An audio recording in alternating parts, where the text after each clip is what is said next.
Assalamualaikum warahmatullahi wabarakatuh. Bertemu kembali dengan Pak Yuda dalam mata pelajaran kompetensi keahlian agribisnis ternak unggas, pemeliharaan ayam broiler dengan kandang closed house. Gimana kabarnya pada hari ini anak-anak? Semoga anak-anak sekalian sehat dan tetap semangat. Semoga apa yang kita lakukan dapat bermanfaat untuk kita semua. Baik anak-anak, sebelum kita memulai pelajaran pada hari ini, marilah kita berdoa menurut agama dan keyakinan kita masing-masing. Semoga apa yang kita pelajari, yang kita dapatkan dapat kita implementasikan di kemudian hari. Doa dimulai.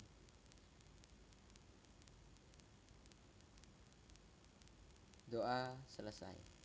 Baik anak-anak, materi kita pada pagi hari ini adalah cleaning and disinfection atau disebut dengan CND.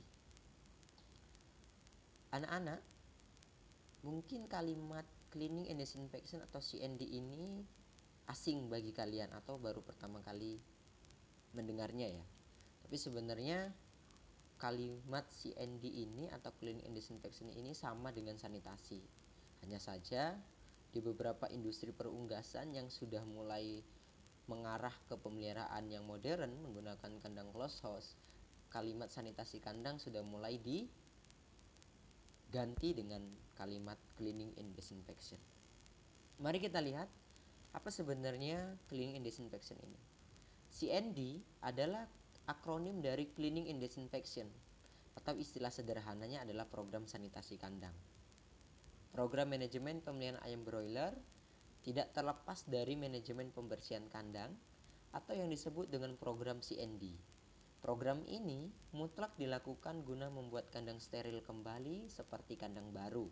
Nah, tujuan dan prinsip utama dari program CND ini adalah bagaimana kita mengembalikan kondisi kandang yang sudah kita gunakan untuk pemeliharaan, kita kembalikan kondisinya ke kondisi nol.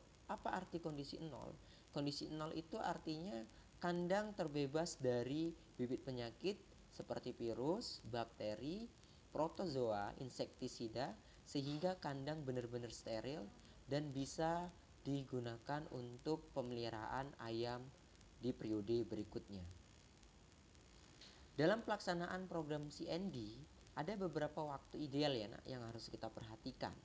Nah, waktu ideal untuk menjalankan program CND ini membutuhkan waktu selama 10 hari, kemudian istirahat kandang 5 hari, dan persiapan check-in selama 2 hari.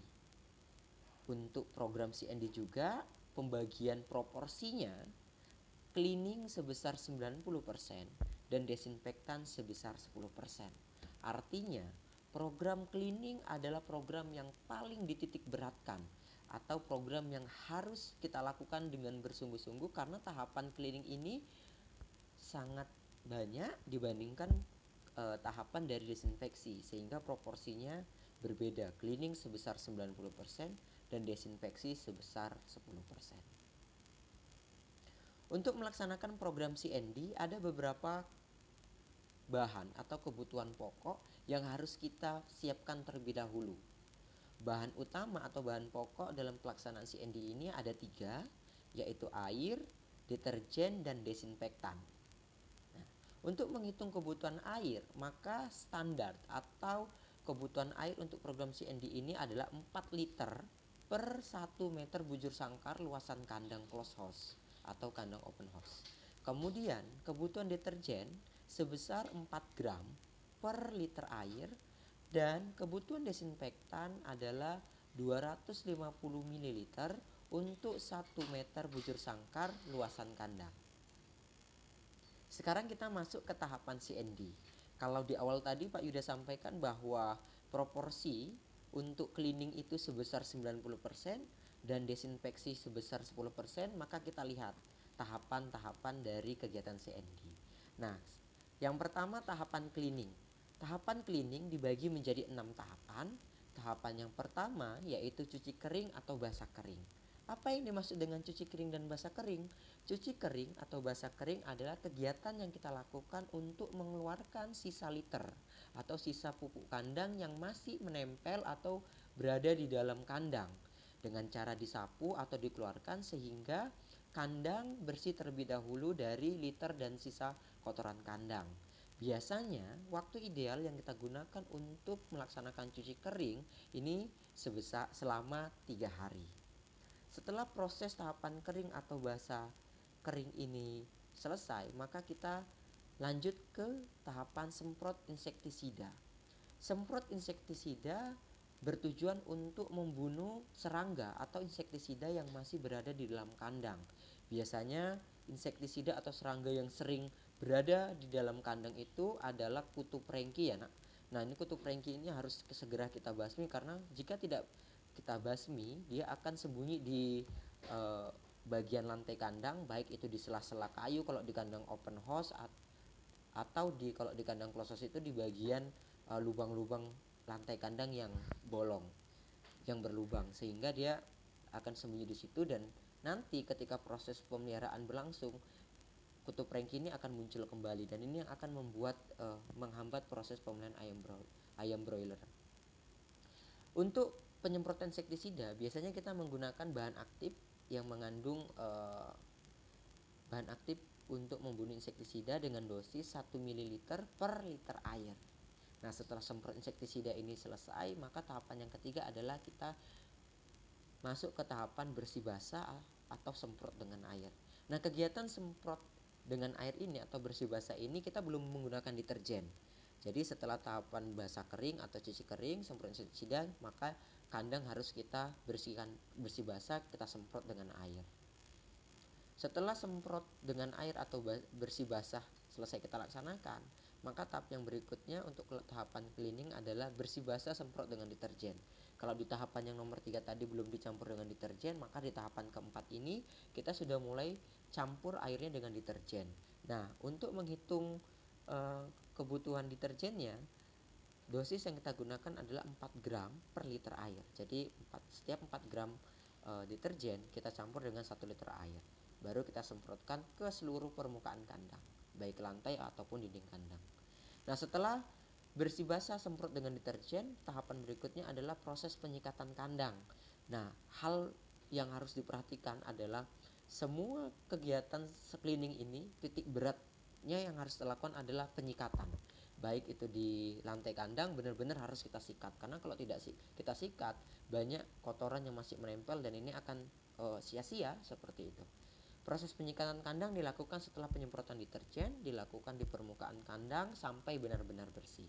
Setelah proses penyikatan kandang selesai, maka tahapan terakhir dalam tahapan cleaning adalah bersih bilas dengan air.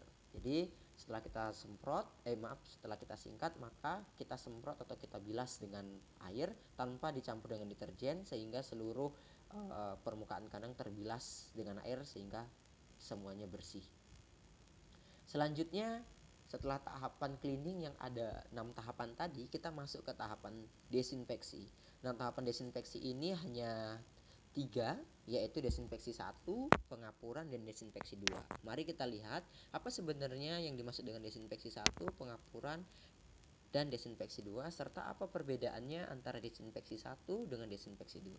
Ya, desinfeksi 1 kita lakukan setelah proses bersih bilas kandang atau setelah kandang bersih, maka kita masuk ke tahapan desinfeksi 1. Nah desinfeksi 1 ini menggunakan bahan formalin sebanyak 10 liter banding 10 liter air. Kemudian kebutuhan larutannya adalah 1 liter per 10 meter bujur sangkar luasan kandang. Jadi sebelum kita gunakan formalin harus kita larutkan terlebih dahulu. Dosis larutannya sebesar 10 liter dilarutkan dengan 90 liter air. Sedangkan untuk kebutuhannya setiap larutan 1 liternya untuk 10 meter bujur sangkar luasan kandang. Ini desinfeksi 1. Berarti setelah tahapan bilas atau kandang bersih, belum ada liter yang kita masukkan, belum ada peralatan brooding, kita lakukan desinfeksi 1 dulu.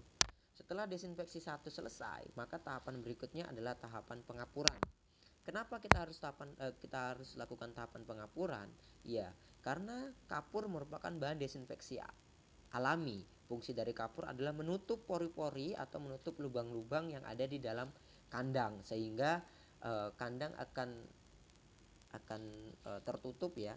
Kalau ada lantai kandang yang berlubang akan tertutup, sehingga akan ada jika ada serangga yang hidup di lubang tersebut, maka serangga tersebut akan mati. Nah, untuk pengapuran sendiri bahan yang kita gunakan adalah kapur aktif dengan air. Untuk dosisnya adalah 1 kilo kapur digunakan untuk 1 meter bujur sangkar luasan kandang, dan proses peralutan kapur aktifnya ini adalah 25 kilo kapur aktif dilarutkan per 200 liter air. Setelah proses pengapuran selesai, maka kita masuk ke tahapan desinfeksi 2. Apa yang dimaksud dengan tahapan desinfeksi 2? Tahapan desinfeksi 2 ini sebenarnya adalah tahapan pengulangan desinfeksi 1. Tetapi bedanya adalah ketika tahapan desinfeksi 2 ini, di dalam kandang liter sudah kita hamparkan. Kita sudah memasukkan liter, kita sudah memasukkan peralatan brooding, kita sudah membuat brooding. Kenapa harus dilakukan hal ini? Karena supaya liter yang mungkin tadi dari luar itu kotor sudah kita desinfeksi dulu, dan peralatan-peralatan yang digunakan untuk brooding yang mungkin dari luar kandang kotor, dan kita lakukan desinfeksi 2 supaya steril. Seperti itu tujuan desinfeksi 2. Jadi bedanya kalau di desinfeksi 1 tadi belum ada liter, belum ada peralatan brooding, di desinfeksi 2 sudah ada liter dan sudah ada peralatan brooding. Untuk bahan dan dosisnya sama dengan desinfeksi 1. Nah, ini tahapan dari desinfeksi hanya ada 3 yang proporsinya sebesar 10% tadi. Setelah tahapan cleaning dan desinfeksi selesai dilaksanakan, maka tahapan yang berikutnya adalah tahapan masa steril kandang. Apa yang dimaksud dengan masa steril kandang? Masa steril kandang adalah masa di mana sama sekali tidak ada aktivitas di dalam kandang. Dilarang membawa kontaminan dari luar masuk ke dalam kandang. Jadi masa steril kandang itu adalah tidak ada aktivitas manusia, dan tidak boleh atau dilarang orang masuk ke dalam kandang, apalagi sampai membawa kontaminan ya, bibit penyakit dari luar ke dalam kandang, karena benar-benar sudah masuk ke masa steril kandang. Nah, setelah masa steril kandang selesai, maka tahapan yang terakhir yang harus kita lakukan adalah tahapan fumigasi. Tahapan fumigasi adalah tahapan pengasapan yang bertujuan untuk membunuh virus ataupun protozoa yang masih tersisa di dalam kandang, dan fumigasi ini dilaksanakan 3 hari sebelum kegiatan check-in dilakukan menggunakan bahan PK dan formalin. Demikian tahapan-tahapan cleaning and disinfection yang bisa dilakukan yang hari ini Pak Yuda sampaikan. Mungkin jika ada pertanyaan, ada hal-hal yang kurang jelas, boleh disampaikan di grup WA, kemudian boleh disampaikan di kolom komentar YouTube Pak Yuda. Demikian mungkin materi dari video pembelajaran tentang cleaning and disinfection hari ini. Terima kasih atas segala perhatiannya. Kepada Allah Pak Yuda mohon ampun. Pak Yuda akhiri. Assalamualaikum warahmatullahi wabarakatuh.